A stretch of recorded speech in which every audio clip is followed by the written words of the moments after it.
Thanks everyone for joining us for the last summer session of this year, summer session 3.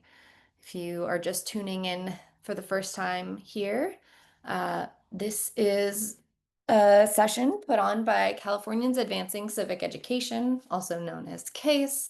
We are a nonprofit dedicated to supporting all students in California who are participating in the We the People program. I'm Sabrina McGraw.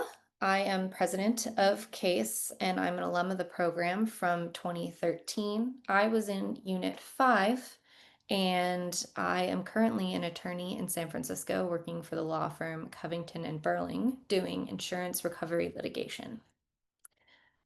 Before we get started on the summer session for today, I'm going to have all of the CASE volunteers introduce themselves, which we have a lot of new faces who weren't at the previous sessions as well. So I'm going to ask everyone to introduce yourself, say what year you participated in the program if you're an alum, and what you're up to now. So Nathan, go ahead, go first. Hi everyone. Oh, which Oh, one? I tricked you. I was thinking Nathan T-Stone Lev. Oh, No problem. Nathan Chang, you can go next after me. Um, Hi everybody, I'm Nathan T. Stonelev. I was a Unit 1 from 2016. I've been volunteering with CASE since then, pretty much, off and on, but more consistently now. I currently work as a associate project manager for the Washington Metro. hello everyone. I'm Nathan Chang. I'm a recent alum of the program from this past year, and I was in Arcadia's Unit 4. This fall, I'm going to be attending UCLA. Patrick? Hi, my name's Patrick. I'm an alum of the program from 2 years ago now. I was Unit 5 at Foothill, and now I'm a student at UC Berkeley, technically studying engineering and business, but I also write for our legal studies journal, and I'm involved in quite a bit of legal and political student organizations. Kat? Hi guys, my name is Catherine Zhang. I was the same school and year as Patrick. I was in Unit 2. I'm going to my second year at UC Davis, and I'm captain for the undergraduate moot court team, which is super exciting. So we're doing a lot of work for that. And Nabiha? Hello, I'm Nabiha Zafar. I was also in the same year as Patrick and Kat, and I was in Unit 2 along with Kat. And I'm about to enter my second year at San Jose State. I'm studying biology, and I'm about to be the captain of the mock trial team next year, which is exciting. Yeah. Great. Did we miss any CASE volunteers who maybe aren't showing their cameras right now? All right, well, we might have some folks joining later as well to help with the breakout rooms. So we'll go ahead and get started with the programming.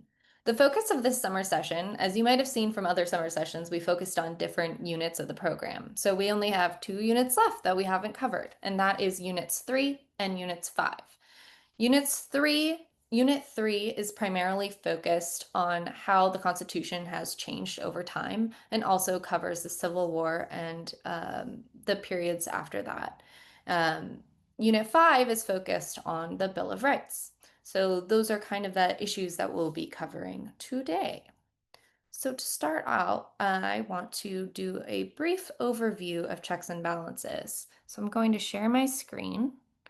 All right, so this is just a chart to sort of break down the checks and balances that are in our government, but of course you should always rely on the actual text of the Constitution when you're going through these items. So, as we all hopefully know by now, there are 3 branches of government. There is the executive branch, which is primarily the president, but also the executive branch has lots of agencies built in over time in contemporary era. And the president and the executive agencies are deemed to carry out the laws principally. The legislative branch is Congress, which is made up of 2 bodies, the House and the Senate. and they together make the laws of this country. And then finally, there's the judicial branch, which is the Supreme Court and the other courts below it that interpret the laws. Now, each branch of government has a role in checking the power of the other two to ensure there is a balance overall of the power, theoretically. So the checks on the legislative branch are partially what the executive branch checks on the legislative branch are the executive can propose laws, can veto laws, can call special sessions of Congress, make appointments, and negotiate foreign treaties, and therefore limiting some of the power of the legislative branch to make the laws. The executive branch also has checks on the judicial branch because primarily the executive branch appoints federal judges. The executive branch can also grant pardons to federal offenders, which has been very big in the news recently, certainly. There's also the legislative branch has checks on the other two branches of government. That includes the checks on the executive branch, which can override the president's veto power if they have a supermajority in Congress, confirm executive appointments, especially federal judge appointments, but also others across the board. They ratify treaties, they can declare war and appropriate money, and can theoretically impeach and remove the president. It's really important to remember that impeachment and removal are different processes. So, impeachment occurs when the House votes to impeach the president. Once, if the president is impeached, then it goes to the Senate for a trial to determine whether the president should be removed. So, as we all know, hopefully, Trump has been impeached. President Trump had been impeached in the previous administration, but was not removed by the Senate. Next, the legislative branch has checks on the judicial branch. In particular, it can create lower federal courts. It can impeach and remove judges and can propose amendments to overrule judicial decisions, and it approves the appointments of the federal judges. Lastly, we have the judicial branch, which checks the executive branch primarily by declaring executive actions unconstitutional. And on the other side, it checks the legislative branch because it can declare acts of Congress unconstitutional. Two items that are not listed here, but that are really important to keep in mind, is that the judicial branch not only determines whether something is unconstitutional or not, but can also interpret the acts of certain legislative mandates, certain bills and laws that were passed to limit the ultimate power or effect of both what that law can do from a legislative branch perspective, but also what the executive branch can do to execute those laws. So that's important to keep in mind as another check that's not as obvious as the unconstitutional constitutional judicial review, which we will talk about in a little bit. So I want to hear from all of you. Do you think that our system of checks and balances is working right now? And I can't see the chat because of my screen share. Actually, I'll just stop screen sharing. I'd love to hear in the chat, or if you want to raise your hand and participate, I'd love to hear your thoughts on whether you think our system of checks and balances is working right now. Yes, it works. Why?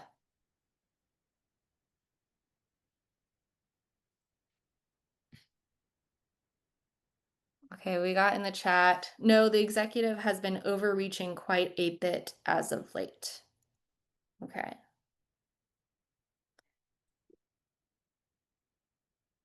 Any other thoughts?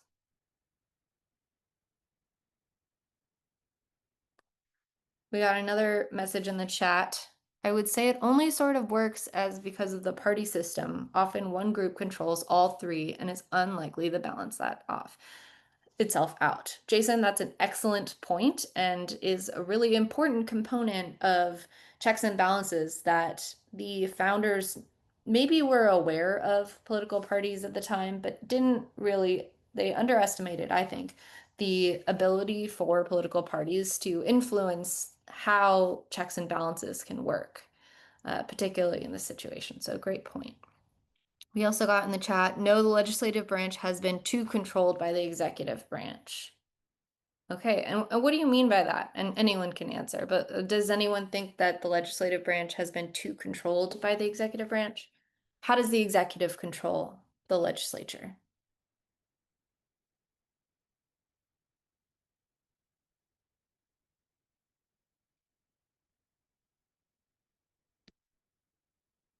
All right, we got another comment that's no, because the executive branch is overreaching and the judicial and legislative branches aren't checking its power. Right. So it sounds like there's some sort of consensus that things are a little bit out of whack right now. Do you have any suggestions for how we could fix checks and balances to make it work better? Do you think there is a way to fix it? Well, that is certainly a question that is going to be coming up a lot as you go through this program. And so I want you all to think about, how the founders and Montesquieu, who is one of the, people who thought of the three branches of government, how the founders originally thought that checks and balances would work and what it looks like today, and maybe how we can fix it. That's going to come up across all of the units regularly. So definitely something to start thinking about and looking at specific examples. I love the conversation we're having in the chat, and the next step is going to be pointing to specific situations to show what you are finding from your general impressions of what's going on. Alrighty. Do any of the CACE volunteers have anything to add about checks and balances before we move on?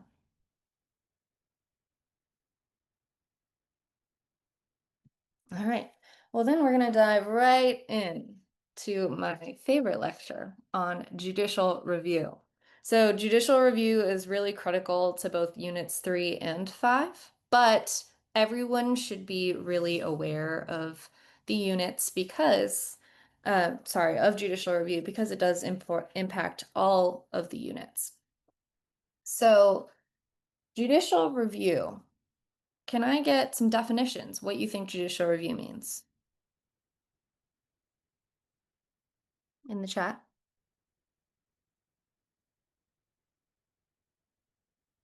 And CASE volunteers can also provide their own definitions in the chat if you want.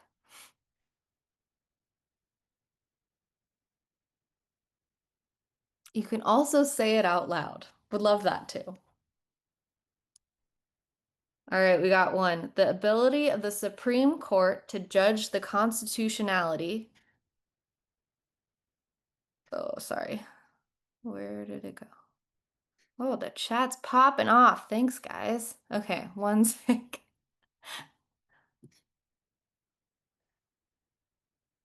Okay, we got one definition. The court has the ultimate say-so on what is constitutional.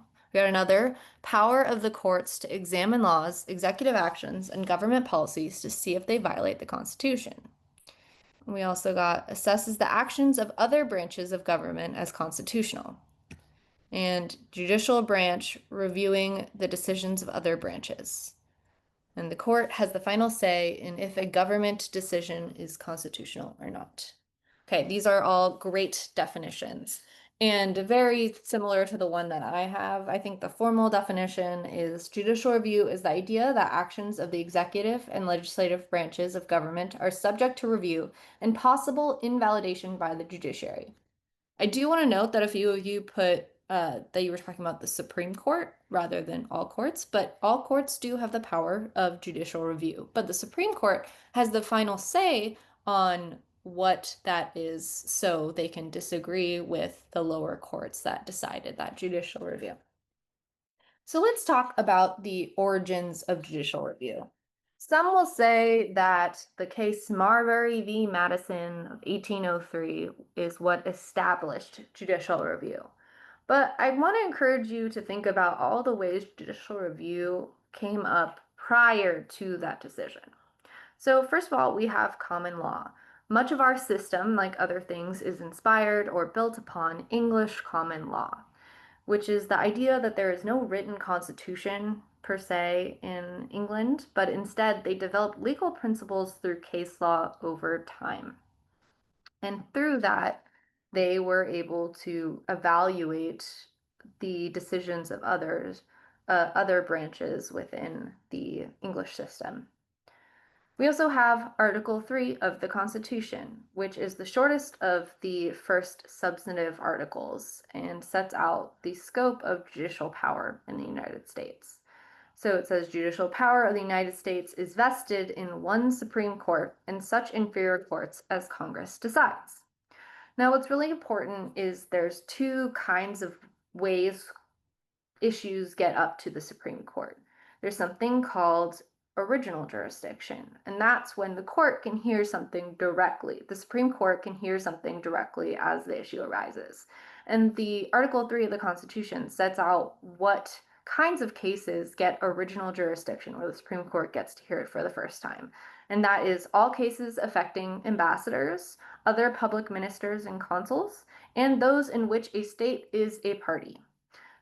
That all makes sense, right? You want the Supreme Court having the final say on things at such a high level involving other states and what's going on.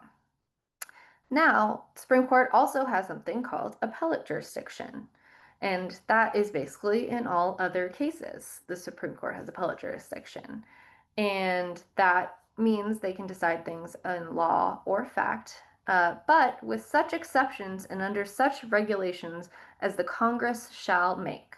So this is really important and kind of goes to a concept called jurisdictional stripping. It's this idea that Congress can actually control what kinds of appellate cases get to the Supreme Court if it wanted to.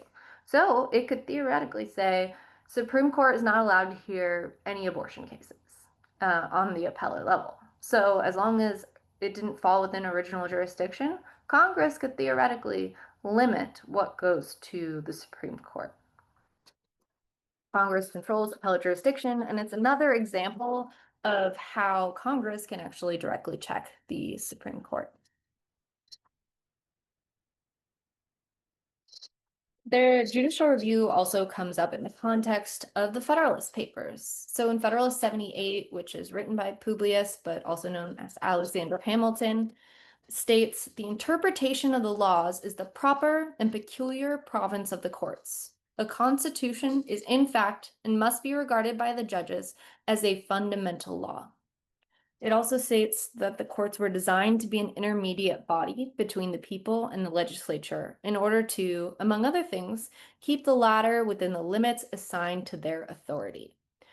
Whenever a particular statute contravenes the Constitution, it will be the duty of the judicial tribunals to adhere to the latter and disregard the former.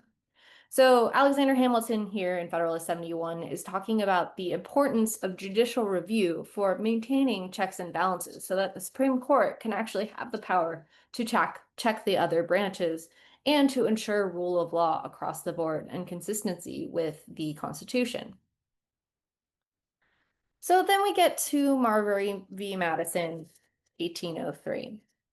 And I will say that you will get to a point where when you want to bring up judicial review, you'll just say judicial review, as in Marbury v. Madison, 1803. But I hope that all of you will take the time to actually read the decision at some point during this program, because the facts are really interesting, historically speaking, which I will go through now.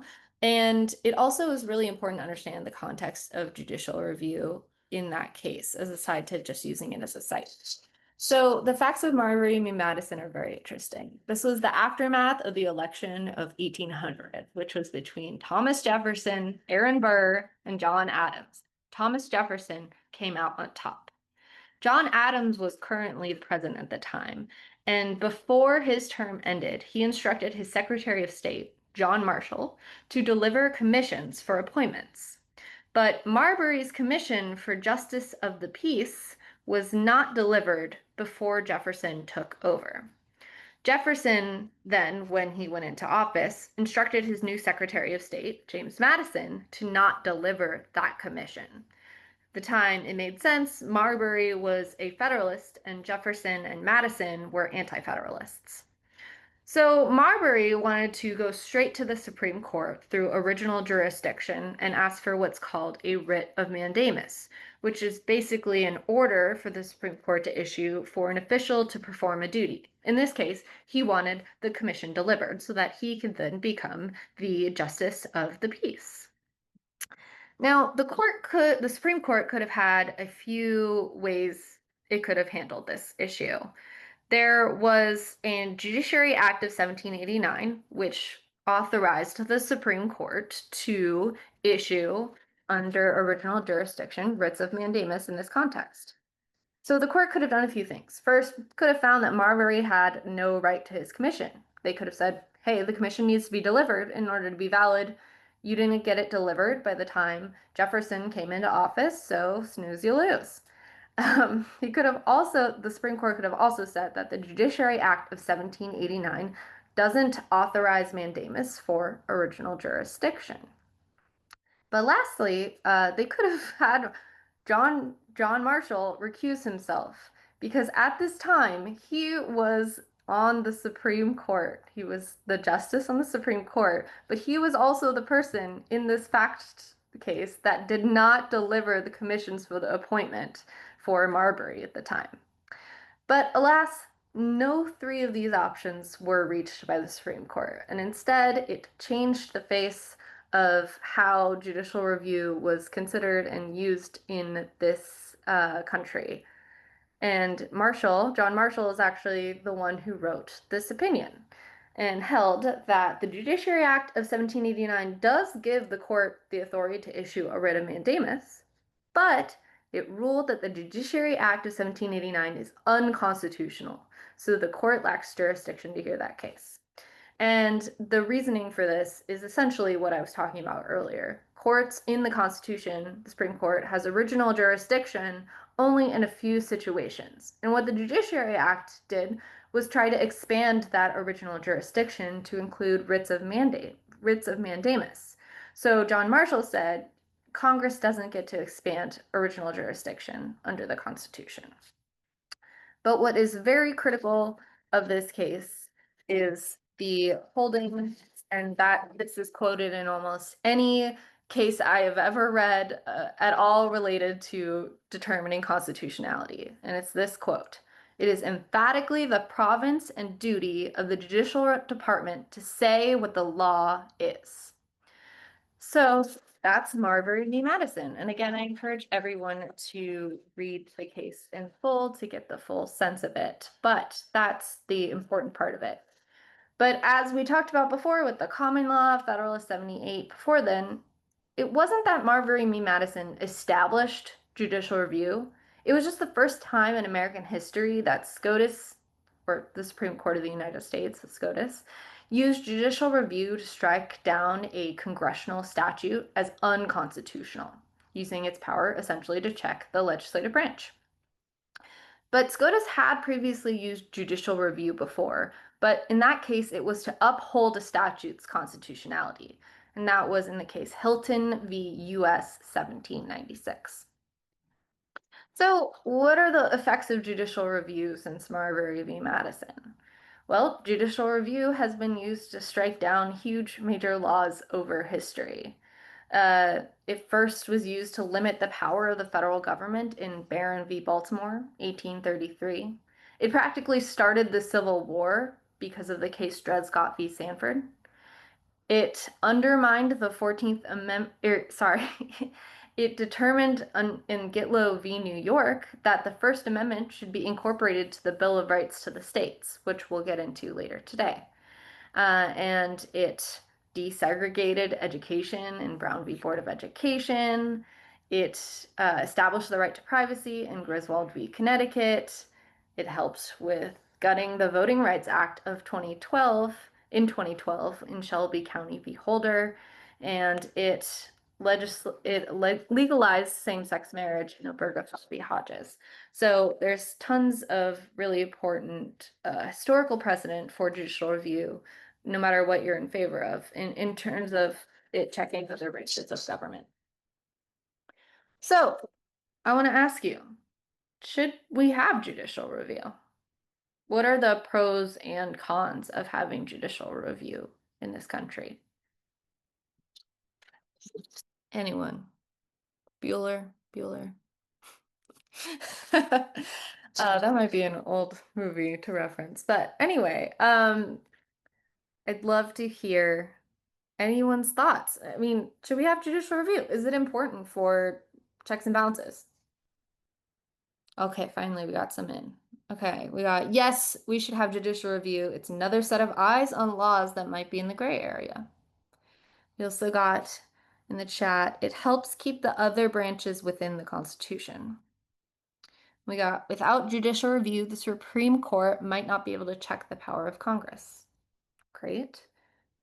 We got judicial review is necessary to uphold the laws of the country, but it is often used to limit power along partisan lines and not constitutional ones.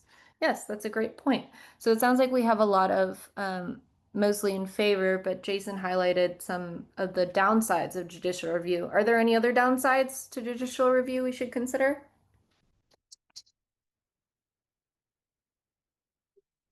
Just verbally, I think that opinions from unelected judges are going to be less democratic and less representative than the laws that come out of a representative body like Congress. Yeah, that's great.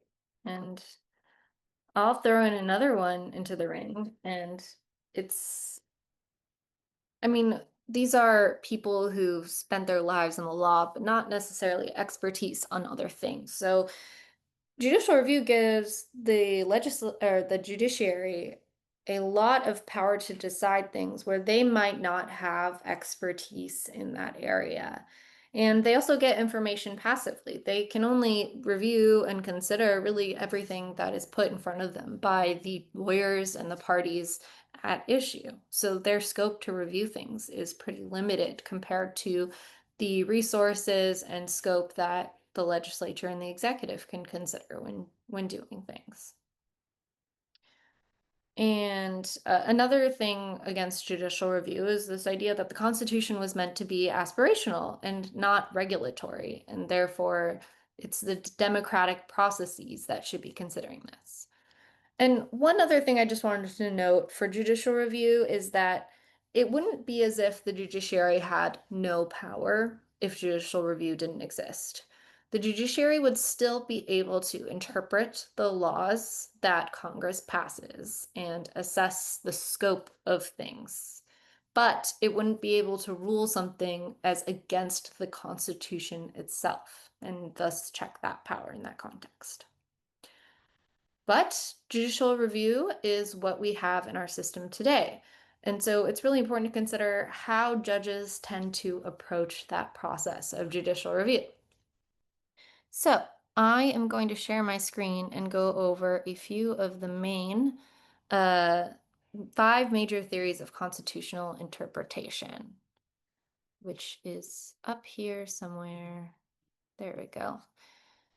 Now, I have this document that you all can review later, but I'm going to ask you all to give me the pros and cons of each constitutional interpretation as I go through them. So, excuse me, start thinking of them. So first we have originalism, and I think this is probably the most popular one, or at least the one that's most in the news and talked about, and particularly by Justice Scalia.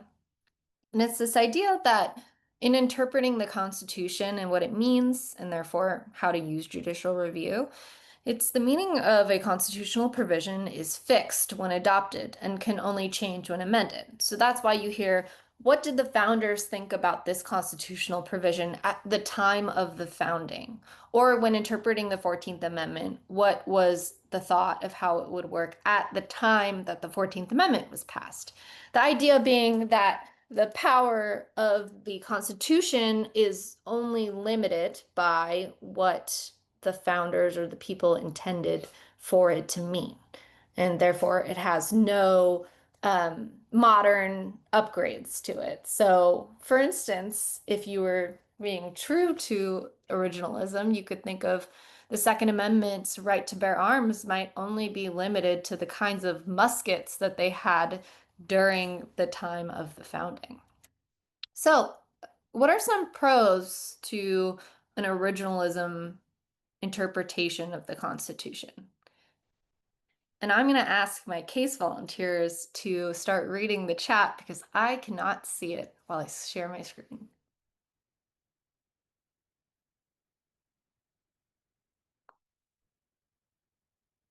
Okay, I'll open it up to pros and cons of originalism. I just want to hear something. It might be taking some time to type everything out. Hmm. You best believe I'm gonna edit down this for YouTube so there's not so much silence. And you know what takes less time? Just unmuting yourself. All right, we have a pro. It's probably more likely to have a stable and consistent meaning. Okay, great. Yes, I think that's the main attribute of originalism. That's right on point. What people advocate for originalism want is something that's more consistent to rely on. Similar comment. It prevents courts from making decisions based on biases that stem from current politics. Great. We've Very got good. another. It makes decisions consistent no matter what time period it is. There's no deviation in the meaning of the Constitution. In terms of cons, society changes so much over the course of many decades, and the original interpretation of the Constitution just doesn't apply anymore. Yeah, and that's an excellent point of the con. And I think advocates of originalism would say that's a perk, and that if you want to change to the Constitution to be modernized, that you need to upgrade the Constitution through amendment. So I think that's good. One other con, or do we have any others? We've got a couple more. Let's, Con, extremely rigid way of interpreting the Constitution, might not allow any leeway for modern issues that the framers didn't predict. Pro, prevents arbitrary rule, consistency, and maintaining a certain set of ideals set in stone. Con, it doesn't account for modern contexts for which the founders have no ability to foresee. right. Yes, I think that is all right. And I think the main criticism of originalism is the modern context idea. Looks like we might have another one. Yeah, a lot of our modern rights, such as privacy, are based on implied rights and not likely to have been intended when drafting the amendments. Okay, great.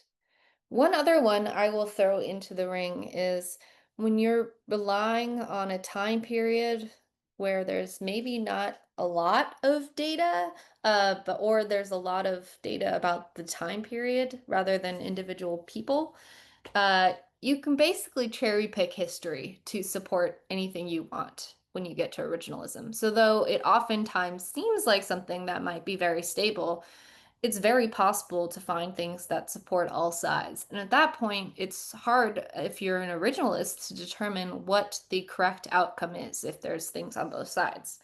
I will say, generally speaking, courts have absolutely um, drifted towards originalism because most people on the Supreme Court adopt originalism. And so lots of arguments that are being made by lawyers, even those who maybe don't subscribe to originalism, use historical facts and historical context when arguing about the Constitution in order to support their positions. And I will note that although these are different theories and traditions, and maybe judges will say they subscribe to one or the other, every judge is probably going to dip their toes into all of these at some point, depending on the circumstance. And I don't think any judge, including Justice Scalia, is perfectly being able to execute these in scope. So they're more like theories and less like rules that are governing every decision. So the next is so the remaining four are maybe words or terms you haven't heard before, but they're probably concepts that you've seen or you will see as you go through this program incorporated into decisions by justices and judges of lower courts. So this next one is called modified originalism, and it's basically originalism but less. It's this idea that interpretations should identify the concept of a constitutional provision, the original understanding of that concept at a high level of abstraction, but it doesn't have to go exactly to how things were interpreted at the time of the founding. So the idea, the principle of what the Fourth Amendment is about is kind of this idea of privacy, like this understanding that you want your space to be protected, and that's part of your right to liberty. that would be a high level of abstraction without considering whether drones and infrared cameras were really thought of at the time of the founding and how that would apply to the Fourth Amendment. So, can we get some pros and cons of modified originalism? Any thoughts here? Pro, less rigid than true originalism. Yes, and I think that is the purpose. Nice. Pro, more relevant to modern issues, allows for leeway when making decisions. Yes, that's great. That's exactly right. Pro, allows for updates to the Constitution based on modern issues that the originalism theory could not account for. Pro can address modern problems that were not considered during the original drafting. Great. Well, okay. Edit to the second to last one that I just said. Not necessarily updates, rather updated interpretations. Yeah. Who get any cons?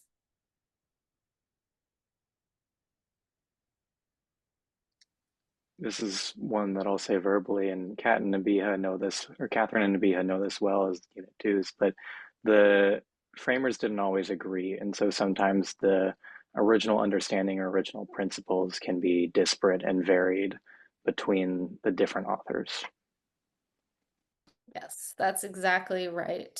I think whatever stability originalism affords us is pretty much gone with modified originalism because it's sort of whatever it was relying on, it's even taking it at a higher level of abstraction, and the founders disagreed at that higher level as well. And chat comment basically saying the same thing. It allows lawmakers and politicians today to advocate for some decisions that they claim to be aligned with the original Constitution, but that can be heavily debated since the degree to which that's true is not really quantifiable. Nice. Okay, great. So now we'll move on to tradition. Oh, I will say this is ripped off directly from my law school lectures from my constitutional law class with Dean Erwin Chemerinsky, who is a predominant constitutional scholar. So just know that these concepts are verified.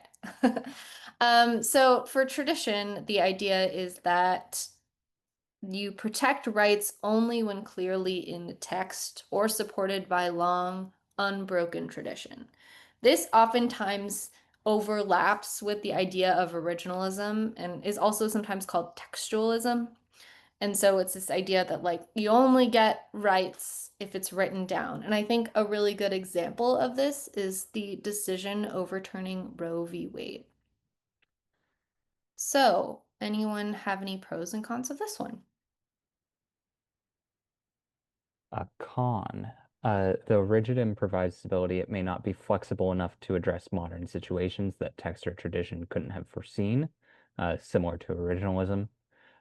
Separate con, same as the cons for originalism, there's no adaptation to modern context. Someone with a pro, it can be easier to glean meaning from tradition than original interpretation, as there's more precedent to go off of.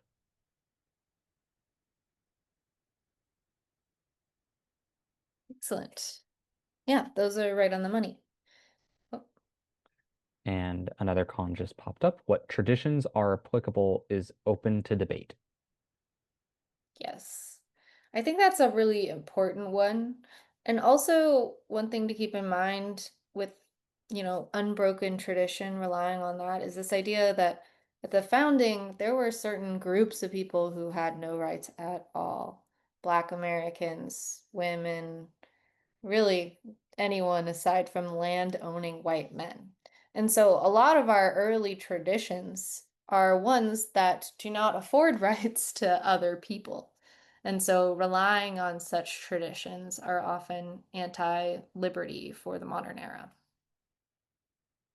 All right, next we'll go to process-based. And like I said, all of these kind of overlap in some way. And I feel like the judges who use originalism often veer into tradition and process-based in particular. So this one is about the primary role of courts is to affect process of government, that substantive issues should be left to the political process. So for process, courts should not be originalist per se for substantive issues. And it's really about just making sure that the government, so instead of saying what rights the government can or cannot take away, it's what steps does the government have to take in order to take away those rights. It's often called procedural due process in the context of the 14th Amendment. What are the pros and cons of this one? All right, Alicia. Sorry if I butchered your Oh, name. no, it's okay. Thank you. I feel like the main issue with this would be a lot of um contained in like a lot of the pros of like originalism and tradition. There would be a lot of like inconsistency among different like judiciary like courts and individual judges. I think it would also be very vulnerable to like public opinion and also like for example, like families of the like people going on trial, and there might like be the possibility of like corruption, stuff like that, to affect the process. Great. Yeah, that's very helpful. And what do you all think part of this when you're thinking about the pros and cons is like, what do you think about this idea that courts should be non-originalist, i.e., just like look at the modern era and what the needs are for process, but then for substantive matters, be more originalist? Do you all have thoughts on that divide and whether you think it makes sense? In the chat, we've got a con. The idea that the law is interpreted in two different ways depending on the matter being ruled on goes against the idea that all should be equal in the court of law. Nice. Yeah, so you don't like this divide between substantive and procedural processes getting different treatment.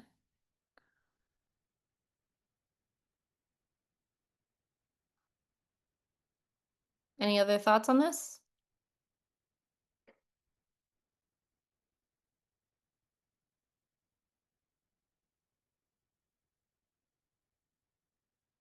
All right, well, we'll move on to the last category, which is aspirationalism. And I will say people who kind of operate this way, the judiciary, tend not to use a label at all, but this is kind of the label that's closest to reach this issue. And it's this idea that every constitutional provision should be interpreted in light of modern needs of the Constitution, which is an aspirational document that should evolve by interpretation of the Supreme Court, and that it's the job of the Supreme Court and other courts to evaluate this evaluation through interpretation. So, what are the pros and cons of this one?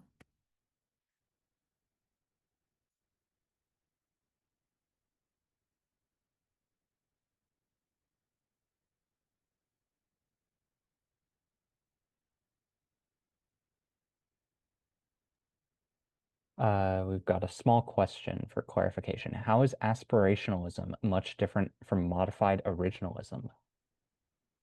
That's a good question. I would say they're not super different, but it's a different way of looking at it. So, aspirationalism is more about the very high level principles in the Constitution itself and how they should apply straight up as in the modern day. Whereas modified originalism is slightly different.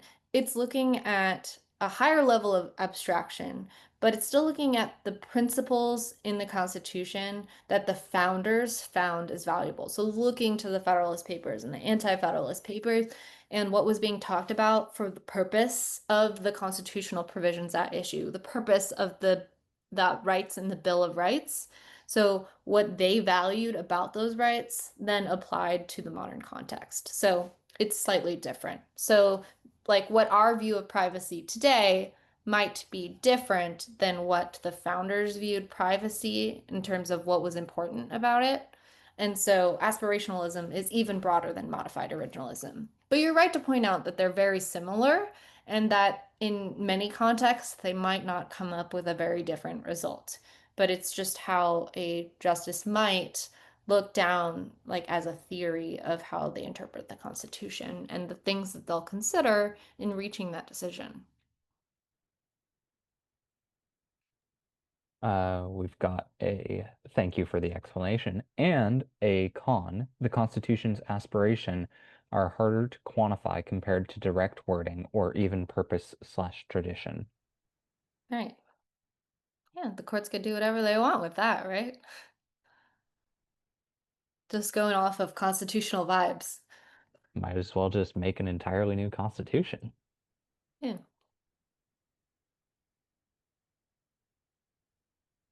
One thing I want you to consider while you're typing up your pros and cons is also, should it be the job of the courts to update the Constitution to the modern era? Or is that something that the people and the other branches of government should do through constitutional amendments or legislative acts? And there's no right answer to this. This is vibes as well. This is what you think based off of your experience. And that's a lot about what We the People is for. It's making informed opinions based off of everything you've learned through this program. Chat with a pro. It allows for adaptation to modern needs and is able to extend rights to new fields, like extending privacy to the internet. Great. Excellent point. All right, you called my bluff. All right, thanks everyone for this very excellent conversation. I will say, when I attended the lecture about this in law school, it was of similar level in terms of the things people were talking about and raising for pros and cons. So just know that you are basically already operating at a law school level. So good job. I have included a copy of this document with also lists of pros and cons, many of which we've discussed, in the Summer Session 3 folder. I encourage you to look back at this when you are reading Supreme Court cases for this program and thinking of ways that different justices are using some or all of these theories in reaching their decisions. Being able to identify these theories and talk about them and how they were applied will give you a leg up during competitions and really impress the judges. And a lot of times people only focus on originalism, but it's really important to like consider the other ways that courts can and tradition slash textualism, but the other ways that courts can consider and interpret the Constitution. So with that, we are at our break where we're going to take a 10-minute break and we will all come back at 11:05. So I'll see you all there. Thanks.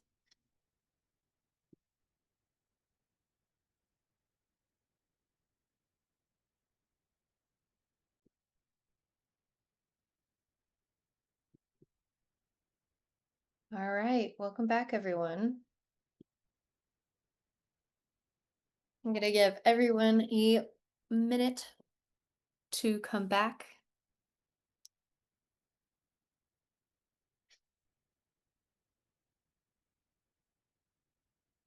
And if students wanted to turn on their cameras, I would so welcome that. I won't require it, but you will need to turn on your cameras and go into the breakout rooms. So if you're still in your pajamas, I'd encourage you to change now.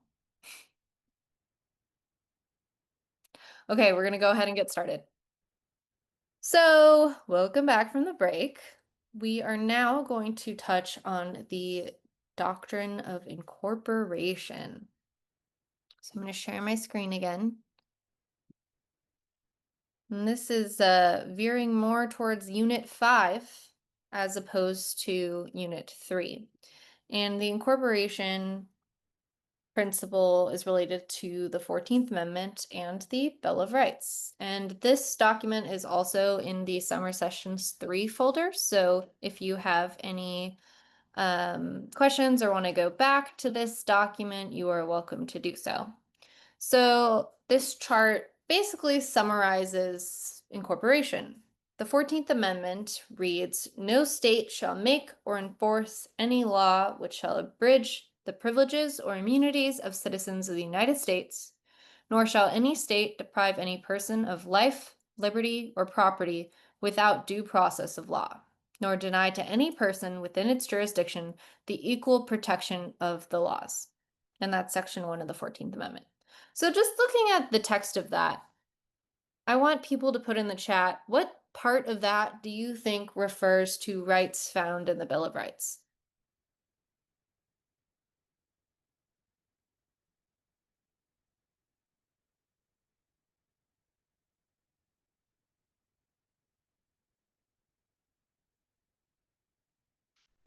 I will even help highlight for some options. We got privileges. Oh, we got someone in the chat. Yeah, someone said privileges or immunities right as you were highlighting it. Great. And then we got this and this. Any other sections? Perhaps the words highlighted.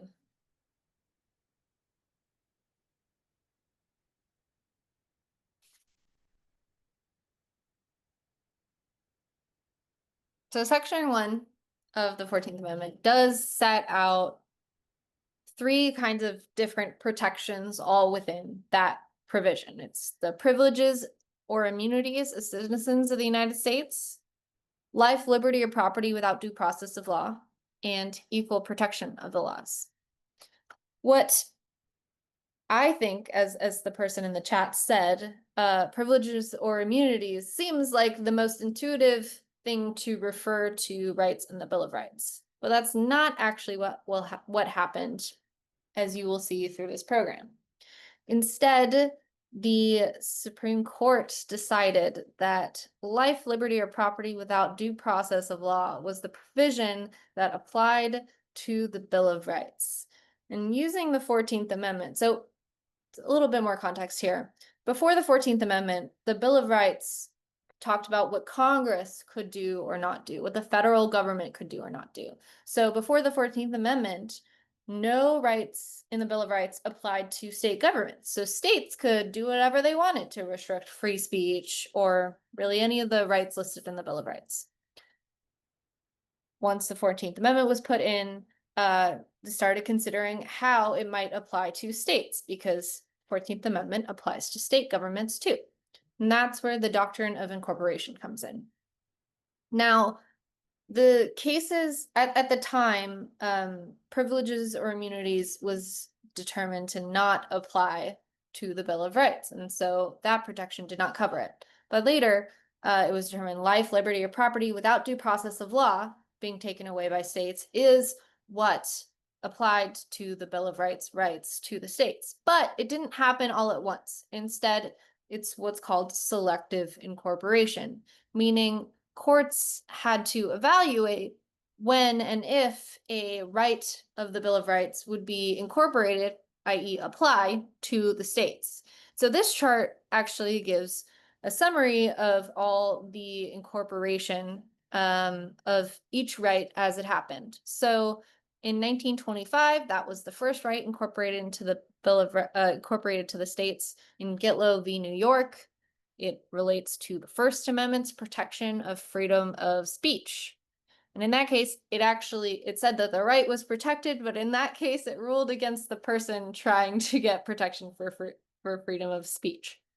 Stromberg v. California was also a freedom of speech in 1931, and that actually provided protection of the freedom of speech in the case. Next, we have 1931, Near v. Minnesota, and that incorporated the freedom of press right to states. Then DeJong v. Oregon in 1937 was the right to assembly. 1939 was Hague v. Congress of Industrial Organizations, and that was the right to petition. Can you sense a theme? These are all the First Amendment. So that was the first ones that came through. In Cantwell v. Connecticut, 1940, incorporated the free exercise of religion protection to the states. And then Everson v. Board of Education of Ewing Township in 1947, no establishment of religion by the government, or the state government in this case. So those were the first kind of set, and they all related to the First Amendment. And that's kind of because they build off of each other. Once the first right of speech was incorporated, court said, okay, this is protected also in this other kind of First Amendment right. Then we get more to the protections for criminal defendants, and that includes in 1948 Colby, Arkansas, which is the Sixth Amendment right to notice of accusation. 1948 In Ray Oliver, Sixth Amendment right to a public trial. 1949 Wolf v. Colorado, Fourth Amendment, no unreasonable searches and seizures. In 1960, so just to clarify, 1949 Wolf v. Colorado incorporated this right, but it wasn't until 1961 in Mapp v. Ohio that the Fourth Amendment really gained teeth in this protection of no unreasonable searches and seizures, because it added what is called the exclusionary rule, which is the idea that if the government, the state government in this case, violates your right to no unreasonable searches and seizures, the consequence of that is that they don't get to use that evidence that they found from unreasonable searches and seizures against you in court. It is, i.e., excluded. So before Mapp v. Ohio, it was not necessarily the case that that would happen. You might have damages against a police officer that violated your right to unreasonable searches and seizures, but it wasn't until the exclusionary rule that the power had teeth. In 1962, the case Robinson v. California incorporated the Eighth Amendment right to no cruel and unusual punishment. 1963, Gideon v. Wainwright incorporated the right to counsel in felony cases under the Sixth Amendment. Then 1964, Malloy v. Hogan was the Fifth Amendment right to no self-incrimination, i.e. I plead the fifth, you could now do in state court proceedings. And I will note that all of these criminal defendant protections were really critical to being incorporated into the states, because those states' governments were principally the ones that would be targeting criminals. That's the most common way that people would be arrested and prosecuted. So these protections, didn't really have teeth until the state governments could no longer do it as well. Next, we have Pointer v. Texas from 1965, Sixth Amendment right to confront witnesses. Parker v. Gladden, 1966, which is the Sixth Amendment right to an impartial jury. Klopfer v. North Carolina, right to a speedy trial under the Sixth Amendment. Washington v. Texas, Sixth Amendment right to compulsory process. Duncan v. Louisiana, Sixth Amendment right to jury trial in criminal cases. Benton v. Maryland, the Fifth Amendment right to no double jeopardy, meaning that you can't be charged criminally and found guilty for the same crime twice. Singer v. Hamlin, which is a Sixth Amendment right to counsel for misdemeanors. So before, the right to counsel in Gideon v. Wainwright was only for right to counsel in felony cases, but this incorporated it for misdemeanors where any jail time was possible, i.e. any time that your right to life was, right to liberty was being threatened without due process of law, as we connect back to the 14th Amendment. And then we have Singer v. Hamlin, which is the Sixth Amendment, McDonald v. Chicago, which was the Second Amendment right to bear arms. And then Timms v. Indiana is the most recent right to be incorporated in 2019. The Eighth Amendment right, no excessive fines. I will note that you'll see McDonald v. Chicago is actually pretty recent, the incorporating right to bear arms. But you would think, based off of how the right to bear arms is talked about in society today, that right was built in at the founding. So something to consider that it wasn't even incorporated until recently. Some things to note: not all rights, almost all the rights of the Bill of Rights are incorporated to the states, but some are not. Primarily, the Third Amendment, freedom from quartering of troops in peacetime, is not incorporated, and that's because it rarely comes up. Also, the Fifth Amendment grand jury clause is not incorporated, which means that at the state level, you don't necessarily have a right to a grand jury issuing, determining probable cause for arrest and that sort of thing. So that oftentimes doesn't happen at the state level. And then finally, the Seventh Amendment right to a jury in civil cases. So we've been talking all about criminal cases, but technically you don't have a right to a jury trial at the state level unless your state has that protection or setup. And oftentimes that is it just operates differently at the state level. So if you're ever serving on a jury when you graduate after you turn 18, often there'll be less opportunities for a right to a jury trial, and there's different situations in which a jury trial applies. So, any questions about incorporation or any additional thoughts CASE folks want to add to this?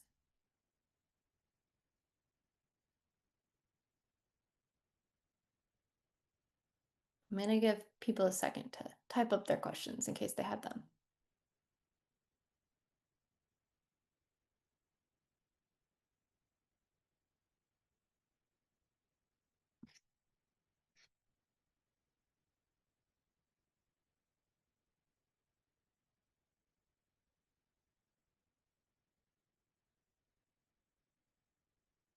Okay.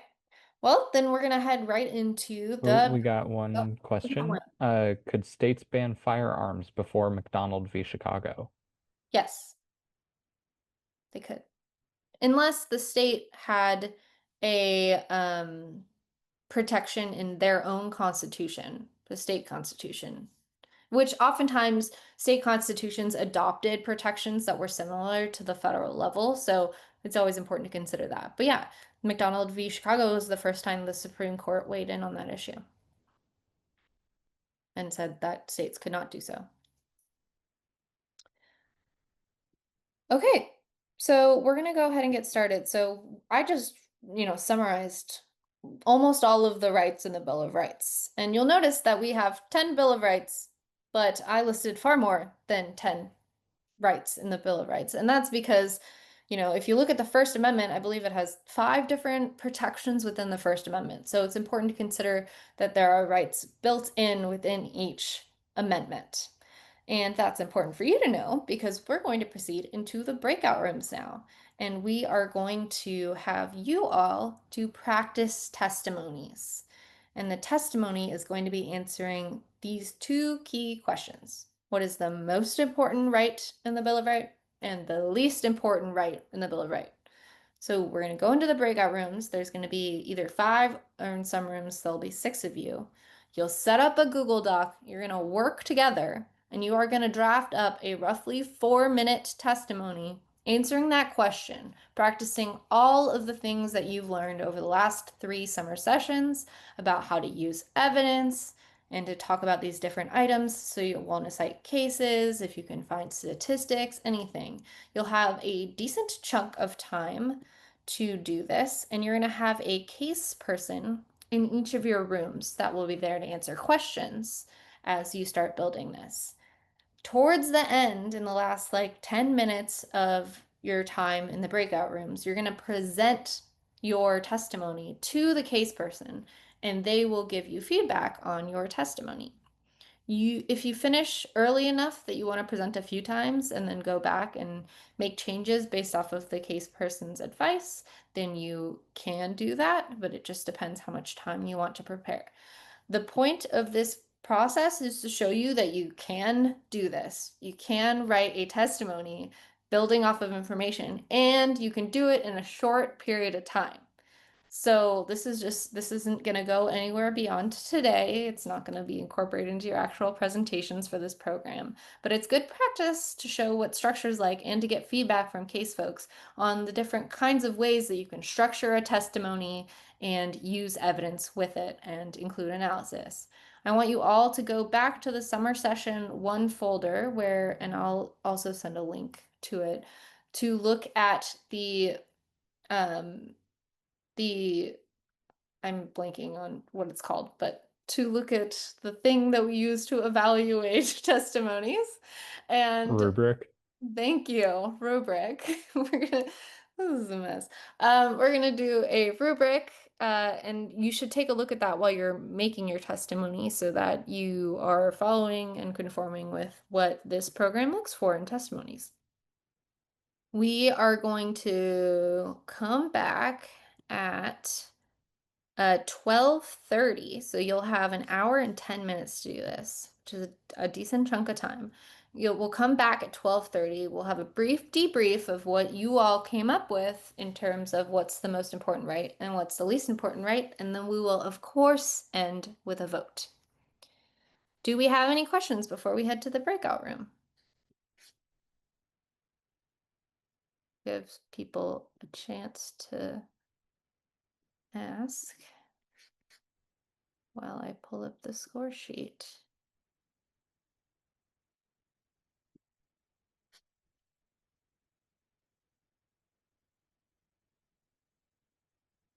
There's the rubric if you need it. And we'll go to the breakout rooms now. And note, you'll be in rooms with people from other schools as well. That's intentional. Just work together. And we're really excited to see what you come up with. I am opening the breakout room. And this will not be recorded or posted on YouTube. So don't be worried about trying new things and getting feedback. Hey, as people trickle in, I want you all to write in the chat what your groups found as the most important right and the least important right, and list it out so that I can include them in the poll and we can all vote. And I will be adding them to the poll now.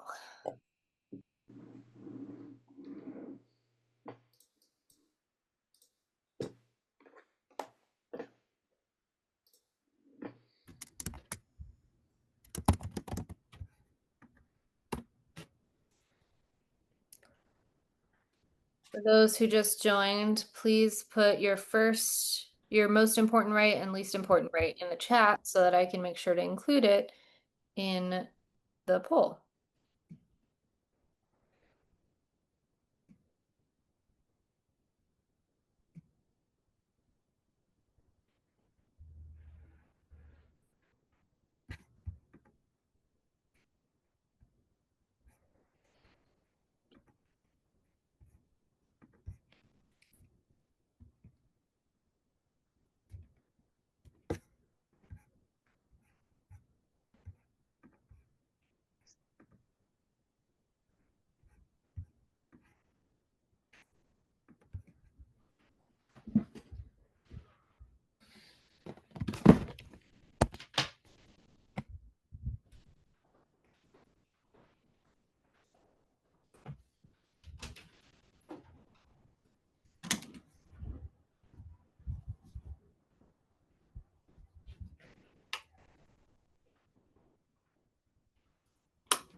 All right.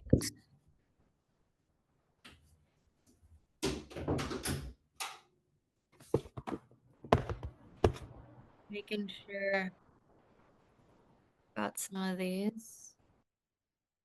Okay, Varun, why is freedom of the speech most important to your group?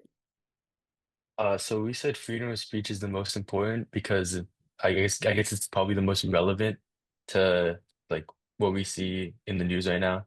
Our case person, Nathan, was talking about the Colombia stuff and protesting and all of that. So that's why we put freedom of speech as the most important. Great. All right. Thien Nguyen, why is due process the most important right for your group?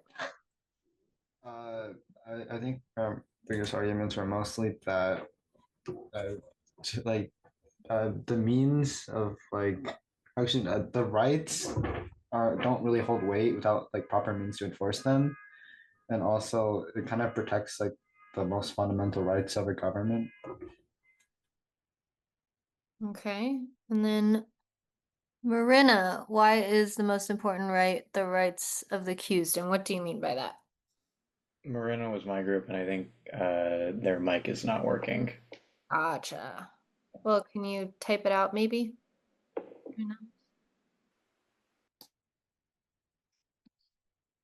All right. Okay, I see a lot of people with least important quartering. Someone want to say why that is?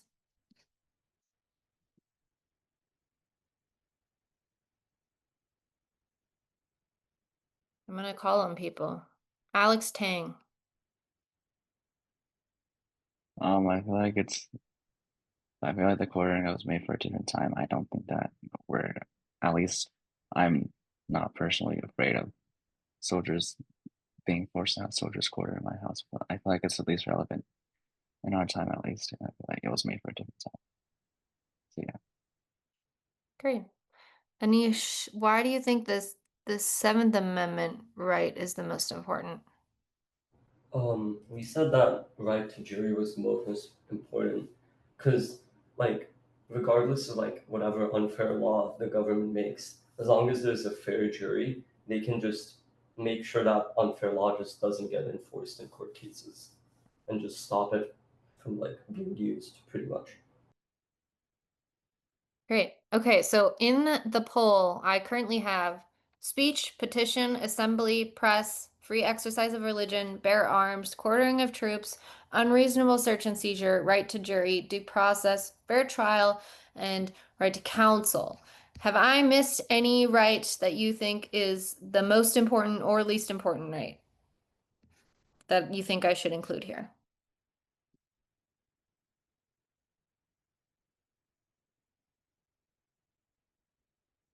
Okay, hearing none, I'm going to open the poll and we are all going to vote. It should open. Okay, great. Marina said rights of the accused are the most important because without this amendment, it wouldn't matter what freedoms you have if the court won't treat you fairly. Well said. All right. And the trick there is trying to find which of the rights of the accused is the most important among those. I have opened the poll now, so you should all be able to vote. There's two questions, most important and least important.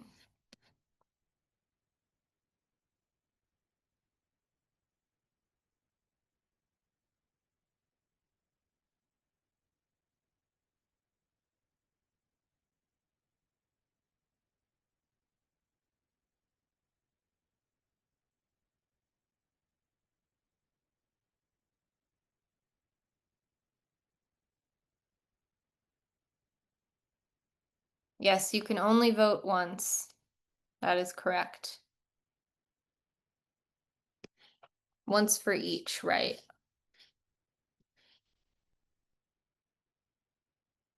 Okay, ending the poll. And the results are in. I don't know if you all can see this, but the most important right in the Bill of Rights, according to you all, is the freedom of speech in the First Amendment. And that has won by quite a landslide. And the least important right in the Bill of Rights is the quartering of troops. That concludes our presentation for summer session 3 and all of our summer sessions. I want to thank you all for sticking out. I know a lot of people left before doing that final section, and I know it can be a challenge to put together a testimony in just under an hour, but this goes to show that you can do this and you can do it well. And as you go through this program, you're going to be writing testimonies and rewriting testimonies constantly. And it's really important that you build off of the skills that you learned today and going forward. This is not the last you will hear of CACE. We are going to hopefully be involved in your schools for the rest of the program as you participate this year. In particular, we offer practices at the district level, the regionals level, state level, and if your school advances, also at the national level. So you will be seeing us, we will be putting on practices. Additionally, we offer the ability to ask questions and provide a little bit more information and resources throughout the school year. The best way to communicate with us will be through our Discord channel on CASE. We will have a Discord channel for each of your schools, for the schools that allow Discord, and that will give you a chance to directly ask questions of CASE volunteers, and we'll be able to provide responses, and that includes reviewing your testimonies. I will circulate more information about the Discord channel to your teachers as the year proceeds, gets closer. But if your school doesn't allow Discord, which does happen for some of your schools, we also will be accessible via email. to ask questions. My email is sabrina@caciviceducation.org. That's the best place to send questions, which I can then share with the broader CACE volunteer group, and we can get back to you to offer the same kind of help there. I will be sending an email to your teachers with that information as well. So if you didn't write it down now, that's totally fine. But feel free to reach out to me with questions. And with that, summer session 3 is done. I'll be staying on for a minute or two if y'all have questions. But with that, have a good rest of your Saturday, and we look forward to working with you.